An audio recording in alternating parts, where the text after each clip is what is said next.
Hello, I'm Garen Davis, and this is the New Hustle TV, the show where we highlight the new definition of a hustler.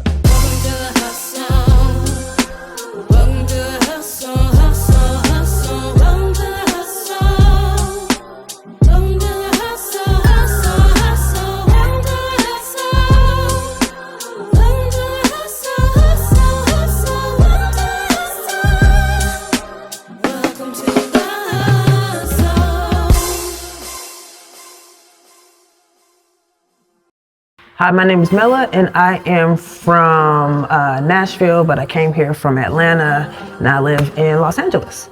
My line of work is I'm a music producer, songwriter, singer, vocal arranger, vocal coach, all those things, and I am the new hustle. What does a hustler mean to me? I used to think that it just, you got after it in any way possible. So whatever I had to do to get my money, however you had to get it is how I got it. And that's what I would associate being a hustler with. I don't know, now, I guess I think the same thing. But it's like an intense drive to get things done. That's what I would say.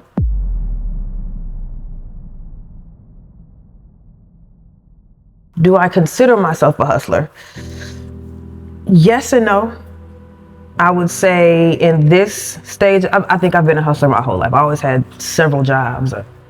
So I told you I do all the different things creatively. So I've always thought about expanding what I can do, what skill sets I can bring to the table, so that I can become more marketable in my field. But at the same time, I think hustling has its limits.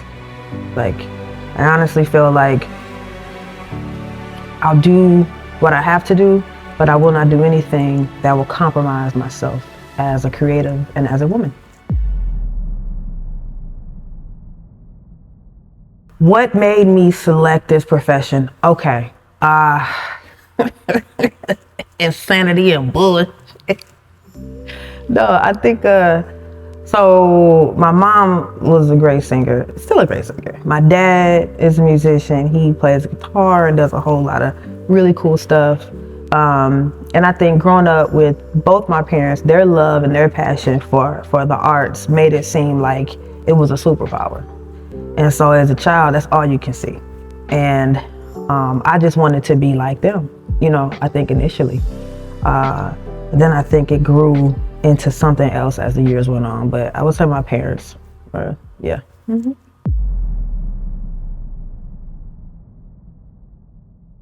How did I get started? I think like most singers, like in church choirs and school choirs and those kinds of things. And just like, yeah, pretty much that, like school choirs, church choirs, and I really was always trying to be the section leader and trying to make sure everybody knew their part. And that was kind of like my interest growing up. And then once again, like I said, just watching my parents do their thing is really what looks like, okay, yeah, this is what I need to do.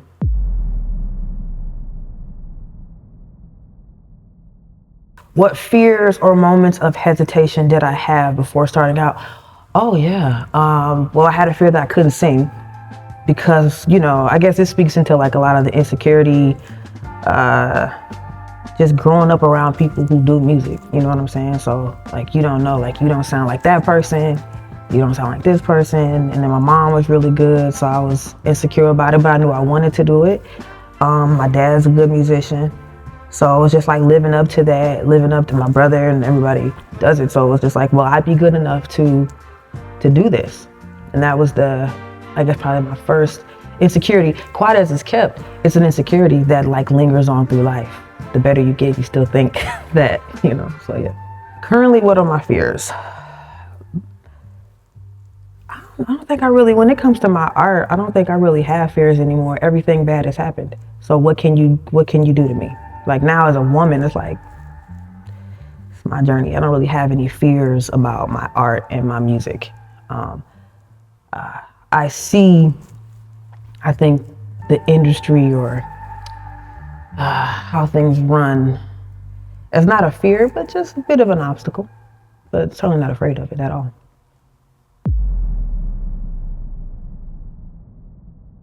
Are you currently or did face along the way? So now that is a laundry list of things. But just to try to sum it up, I'd say a big challenge, I think early on, because I think I signed my first independent record deal like probably a couple years out of college, because I went to Howard University. So I think it was an exciting time, but I was super naive and did not know that when people put their money into you, they want what they want. They don't want what you want.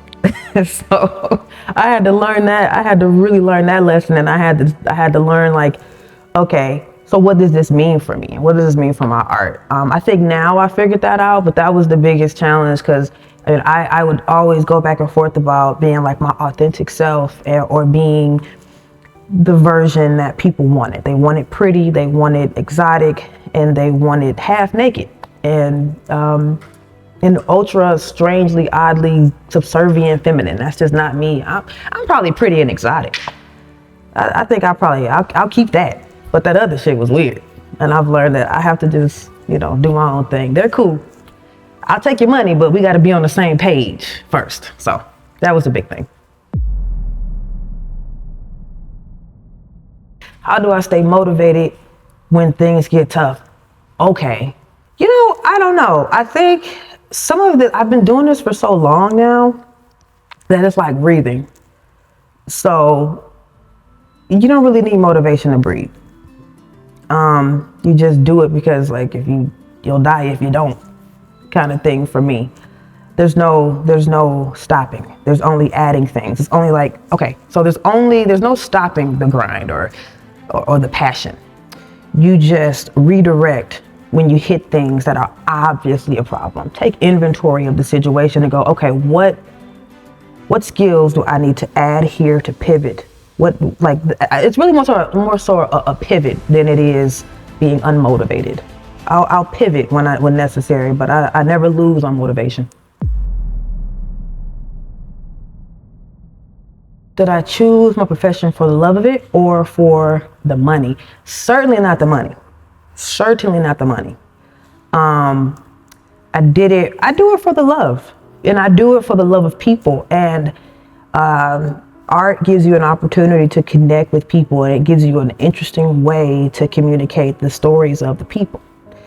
And so when you understand, or as I now understand, that that's my vessel, I'm the vessel to do that. Money, if it comes, it comes. But I guess the show is about being a hustler, and I will hustle with my music, but I'll always figure out a way to make money. So I don't have to make it in music. But I have to say what I have to say as an artist. That's period.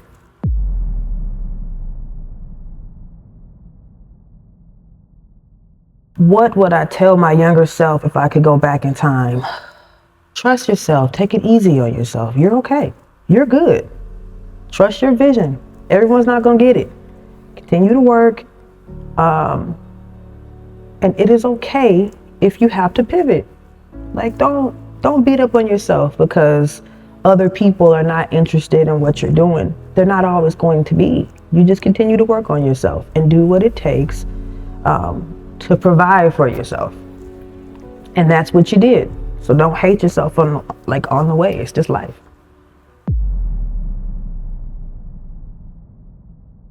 What advice would I give someone else who is starting out in the same field? I would say definitely know your instrument, whatever it is. And I had a piece of advice from a professor, Dr. Norris, at Howard University. He would tell us, learn everything you possibly can. Learn everything you can about what you do, and then learn more. So I would say that. I would say bet on yourself. And I would say really, so in learning, investigate the situation that you're a part of, that you want to be a part of, and go from there. Because everything is not how it seems. It's not as cool as it seems. A lot of this shit is some motherfucking bullshit. Can we cuss? Can we cuss? Oh, okay. Yeah. Okay, make sure. What encouraging words can I leave to another hustler starting out? Okay, keep God first. And a God that serves you and that serves your purpose is extraordinarily important, because I think that gives you some level of like groundedness. Yeah, I'd say keep God first in everything you do.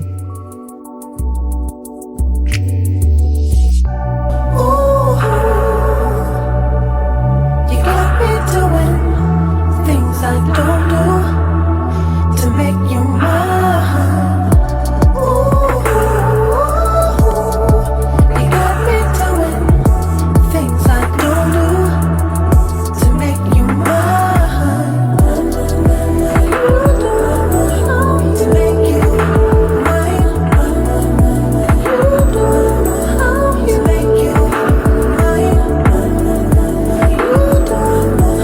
To make you mine.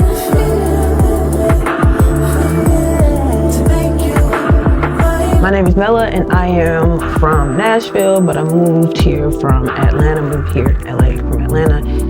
My line of work is music production, songwriting, and vocal coaching, and I am the new hustler.